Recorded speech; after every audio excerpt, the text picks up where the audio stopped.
Welcome. My name is Steve McConaughey, and I'm the Executive Director of the Chesapeake Region Chapter of CAI.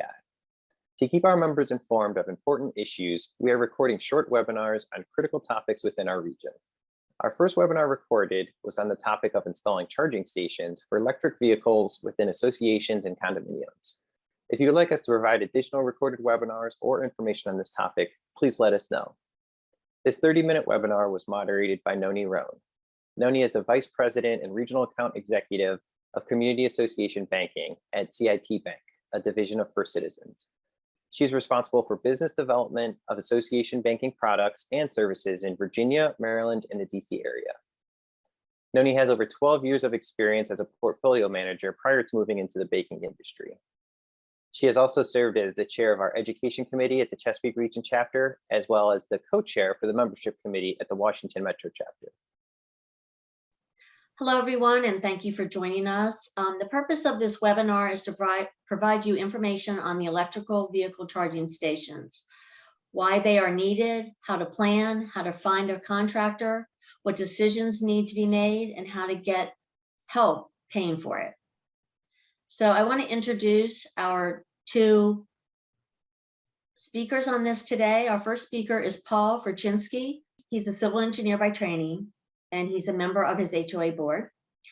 He is also an electric vehicle owner, and he serves on the Maryland Zero Emissions Electric Vehicle Infrastructure Council, representing the public. He was appointed by Governor Hogan for that position.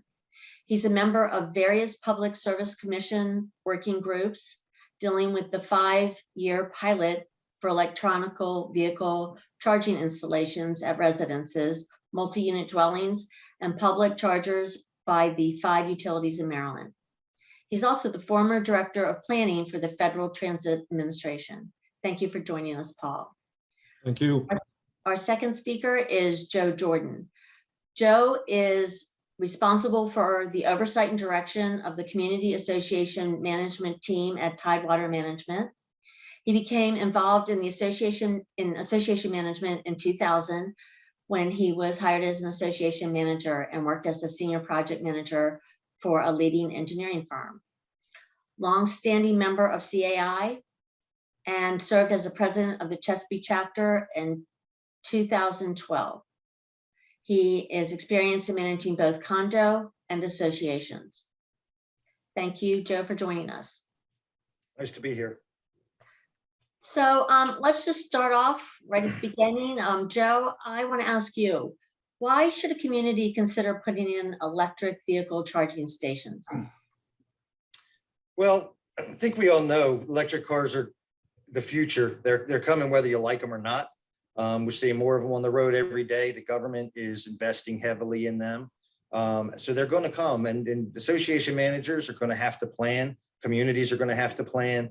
To have these within the developments, they're not going to be able to avoid it. So being proactive in doing so, doing it before an owner forces you to do it, puts you in the driver's seat, and it positions you to provide a new amenity to the community that they see as a benefit. It increases the resale value of the units. It keeps you relevant with the units that are being built today, the new units. And, that's the primary reasons. Allowing you to have the architectural control and to provide that amenity for the community in a proactive way so that you have control over that situation. That makes sense. So when you're planning on putting in one of these charging stations, I know there's a lot of things we have to consider. So Paul, one of the first things I know that people are going to ask, who pays for this installation, and give them an idea of what they're looking at that something like this would cost, but maybe can they get help? What can be done? Okay, let me back up a little bit and say, people ask me, there's different types of chargers, and Joe has talked about the level 2. That's a 240 charger. It's an equivalent to something that you see for a electric dryer. And there are other chargers like level 1s. There's a charger that comes with an electric vehicle where you can plug into a 120 outlet. And then there's a third one called a DCFC, or a direct current fast charger, and they can charge a car basically 50 to 100 miles in about 30 minutes. But for multi-unit dwellings, the level 2 is the one of choice. And so why would you want to do them, and what's available? Well, the 5 utilities in Maryland, that is BGE, SMECO, Delmarva, Potomac Edison, and Pepco, all 5 of these utilities were approved for various types of rebates. They're all different for the 5 utilities. And where you live in Maryland is, of course, ruled by the relevant utility. So I would direct folks to the utility website. Most of them identify smart energy or smart charging as the place to provide information on what they have for rebates. I'm going to speak mostly about BGE because I'm in their territory, and they were given a lot wider latitude than some of the other ones. They have most recently been approved for something called turnkey electric vehicle service equipment, or EVSEs as they're normally referred to. These turnkeys are what you would normally think of in your HOA when somebody is designing, installing, and even maybe maintaining an item for you. This is a direct analogy for these EVSEs. BGE in this particular case would come out, take a look at your area, see if there's enough power to where you might want to put an EVSE in, and then they would have to of course, meter it or do whatever else is needed in order to make that happen. But they provide the charger itself, they do the installation, and also they provide the long-term maintenance. So an EVSE turnkey seems to be where this is going. Now that's one option. And that one is only for BGE right now. Let me stop you for a minute. What is the EVSC? What does that stand for? Electric Vehicle Supply Equipment. Okay. And people commonly refer to these as EV chargers when in fact they really aren't. They're supply equipment. Because I've heard when I've talked to folks, well, you got this power cord that's coming from the charger. It's going to hurt people because it's got electricity in it. That's not the case. That power cable only becomes active when it gets mated to an electric vehicle, and there's a handshake and then the power flows. So that's something very important, because people say, well, we need insurance for this because of that. There's power out there. Not true.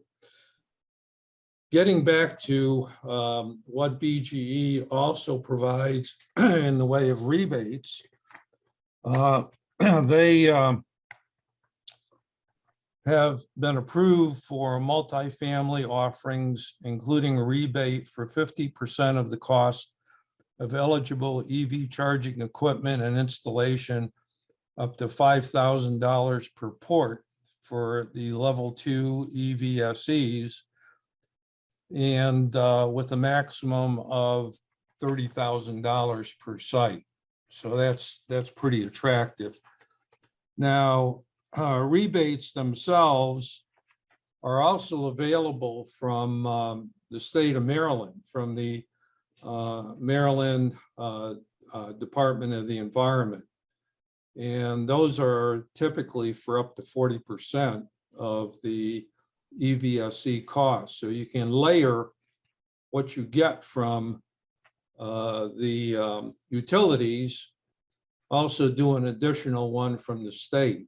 And in most of the cases that I've seen, it will almost take care of 100% of your cost, which is a pretty darn good deal. So, so that's where some of these rebates are coming from. The feds, you may have heard, have in the new infrastructure bill, $7.5 billion. That's a B, not an M, for EVSEs. And initially, they're going to be for what they call alternate fuel infrastructure highways. And Maryland has designated these corridors already. But what's of interest to community associations is $2.5 billion of that money is being targeted toward communities. Now, this will be rolled out over the next 5 years. Maryland DOT will be the responsible agency for this, and they will put together, their own application and plans for folks that might be interested in doing it. So the $7.5 billion is estimated to fund 500,000 EVSEs throughout the country. And Maryland initially in this first year will be getting about $9 million. Total for Maryland will be $63 million over the years. So how do you get a list of charger companies? Well, if you go up on the utility website, more particularly because I like BGE, they will show you eligible EVE chargers, which include models from ChargePoint, eMotorWorks, EV Connect, Green Lots, SemiConnect, and Siemens. So there are a whole host of companies that have gotten involved with EVSEs, providing them and installing them. So you can get, comparable bids for a level 2. And a number of these have maintenance contracts that, you can enter into. That's all part of and included in the rebate costs. So there's a lot out there. It's been going on for quite a while. There's 2.5 years left in the utility pilot. And unfortunately, there has not been a large uptake by multi-unit dwellings, HOAs, condos. In the BGE territory to date, they have only gotten and approved rebates for 29 condo associations, townhouse HOAs. And this only comprises about 500,000 out of almost $3 million that's available. So there's money available, but you need to apply. So Joe, let's turn to you. What should communities, boards consider when they're thinking about the location? Well, there's a lot of things to consider about it. The location is one of them, but I just want to follow up on something that Paul mentioned. He said that only 28 associations have done this so far. And that just amazes me because it's really not that hard. I did it. And if I can do it, you can do it. And everybody who's viewing this can do it. It's really, not that difficult. So it's very interesting that so few have taken advantage of it. So if you're going to take this project on, I mean, there's a lot to think about. The first thing obviously is going to be where you're going to put it. If you're in an HOA or a condo, they're all very different. I mean, we can't get into the specifics here. We could talk all day. But if there's deeded parking spaces, if they're limited common element or just common element, you're going to have to think about that. So you start by where does it look like it would work? Where does it seem logical? And then you have to talk to the attorney and see if legally you can do that, if it works. You have to look at where the power is. Sometimes where you would like to put it and where the power is located are two totally different places. And you may have to do a power upgrade, or you may have to run power for some distance. And you should consider the future while you're doing this, the location of where you put it. Paul mentioned a lot of the rebates and offsetting the expenses, and you can offset the expense of that infrastructure by where you put it. So, put it further out, and then your infrastructure is laid for future stations. And that's a big deal. You can realize a cost savings as well as laying the infrastructure for later. Safety is always an issue, where you're going to put it that it's going to be off the beaten path. Probably don't want to put this next to a playground where kids are going to be playing on it. And the reserved parking spaces, it has to be convenient. It has to be convenient for the owners. It has to be convenient for everyone, not just the owner of the electric vehicle, but the owners that aren't utilizing that station. And something else to consider is the station going to be available for owners and non-owners, or strictly owners?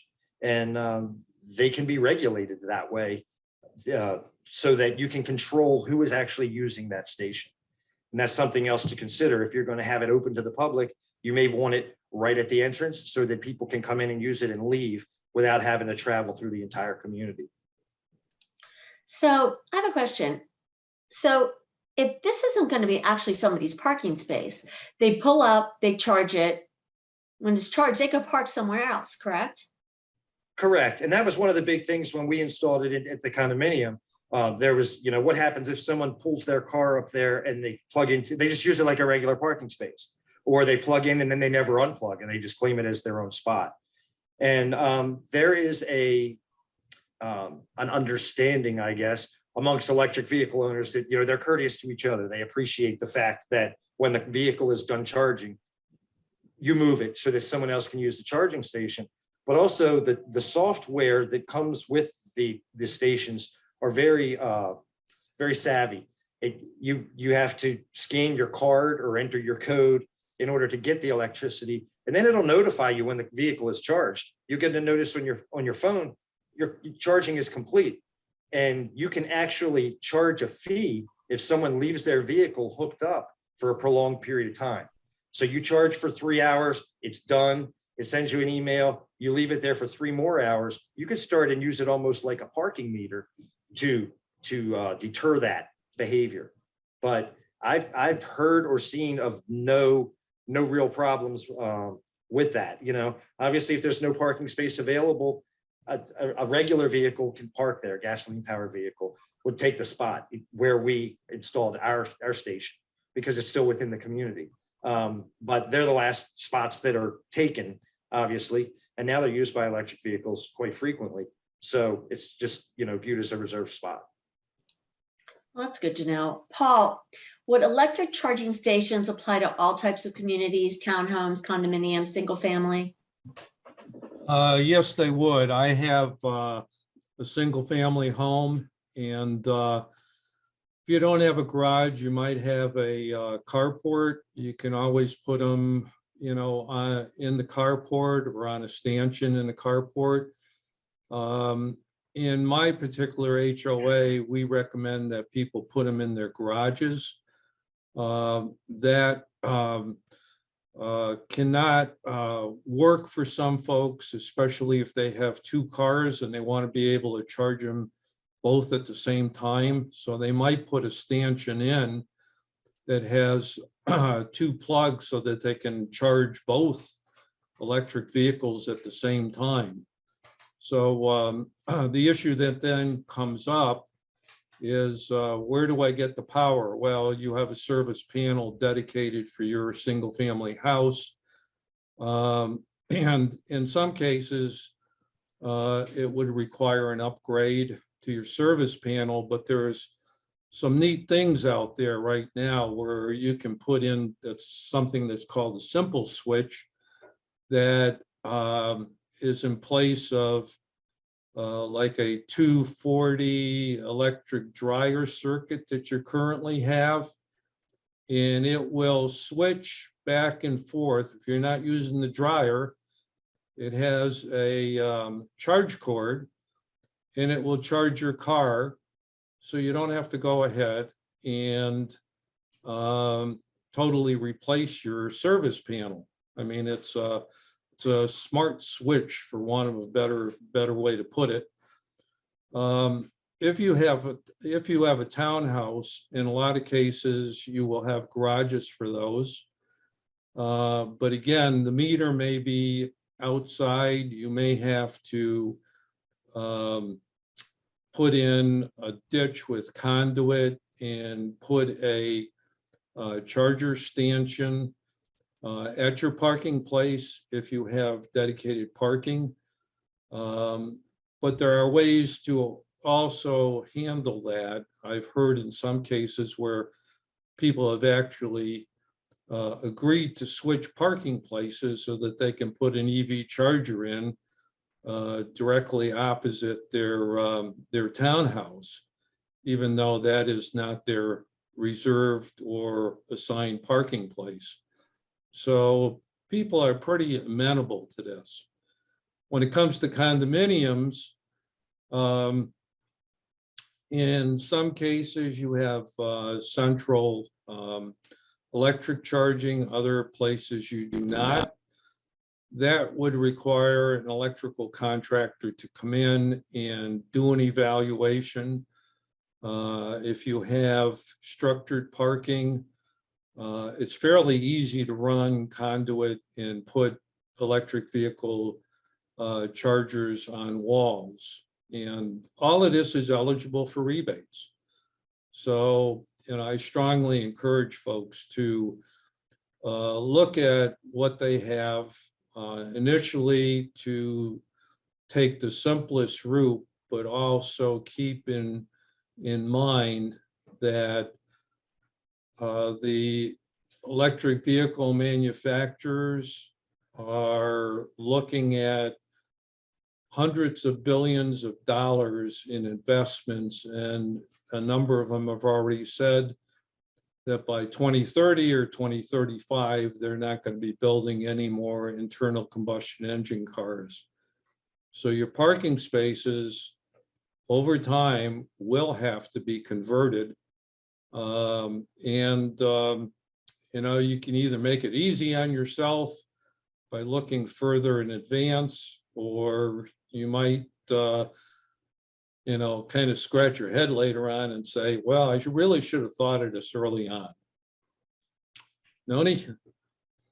Yeah, so Joe, who pays for the electricity? The homeowner with the car, or the association? Well, it's a good question. The meters, we have a level 2 in the association where we had ours installed. And the way that it works is it has its own individual meter. However, the person who's charging the car has an account, and they actually have an app on their phone, or some of the cars actually have in the dashboard, where it tells you where the charging stations are. So you can identify your charging station as a public or a private charging station. And so you can either pick to have it show up on that map or that app or not, right? So only the registered owners of that association even can see and know that that charging station is there, or everyone can see it. Similarly, the rate that they pay for the electricity that they use on that account can be set differently. So our association is in proximity to a shopping center. And we had big discussions about, okay, if someone's shopping and they want to charge their car, we'll just mark it up just a little bit to help offset any expenses that we have. So the owners are getting it actual cost, and then non-owners are paying a higher rate. So if you talk to the vendors, that's certainly something to consider when you get the equipment, is the software that operates it and the different options that are available to you, so that you can change those settings and you get regular reports so that you can make adjustments as necessary and make those changes on the fly if you so choose. The only operating cost once you put the station in is that software itself, because it's connected to the internet and it's is communicating all the time. But you're not paying for electricity. The end user is paying for that electricity. So it seems like if you're getting these rebates for installation and the homeowner is actually paying for the electricity themselves, and you may be actually able to get a little bit of income if you're allowing other people to come in, and that would have to be the board's decision whether to allow that or not. It seems like there's really not any cost. No one's assessments are going to go up for this. Nothing like that's going to happen. So it really seems has like minimal, very minimal, if any, impact on the budget. There was a little outlay at the beginning, but then the rebates came back. The vendor that we worked with facilitated all of the paperwork for the rebates. I was dreading this. I was not a fan of this project. I have to have full disclosure. But I got drug into it. I actually met Paul during this process. And when we met with the different contractors, they knew the programs that were available. They were able to talk me through it and actually said, send us the paperwork and we'll work through it. And they completed and submitted that paperwork for us. So yeah, the expense was very minimal. And like I said, the operating expense is, a couple dollars a month. I mean, it's not much at all. That's great. So Joe, you're talking to community managers, you're talking to board members, hopefully as well. What's the advantage for them to take this project on? Well, I mean, the first advantage is it shows that you're being proactive. You're taking a community and keeping it current with the new communities. This is something that needs to be there. People are looking for this when they purchase. And if you have a community that's, 10 years old or even 5 years old, and they don't have this amenity, that's putting them behind the 8 ball for some purchasers. And you don't want to lose any purchasers, especially in today's environment. You look like a rock star when you do this because everyone is wowed by it. And it's really not that hard. I mean, honestly, that was my favorite part. Everyone likes to look good. I did something that was relatively easy from a manager's point of view, and it made me look good. So I'm a huge fan of it just based on that alone. But it shows that the community cares about the environment. It's good publicity for the community that they're taking these proactive steps. And you can communicate that outwardly, to benefit your community overall. Paul spoke earlier about the garages and putting them in the lawns and the dedicated parking spaces. This is like a satellite dish for a manager. You can't stop it. They're going to put it up and you can't say no.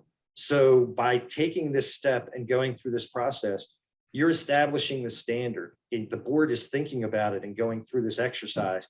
I compare it to a reserve study because a reserve study makes you take an inventory of everything and consider everything. And when you do this, it makes you do the same thing. You're looking at the electricity, you're thinking about where it could go in the future. You're thinking about what style charging station and what it looks like and where they can be put. You're in front of it, which makes you look very smart again and very on the game. If you wait until an owner buys an electric car and submits an ARC app or worse, just puts in a station, you don't have the standards. You have no control whatsoever. So, I mean, I think that's a critical part of it too.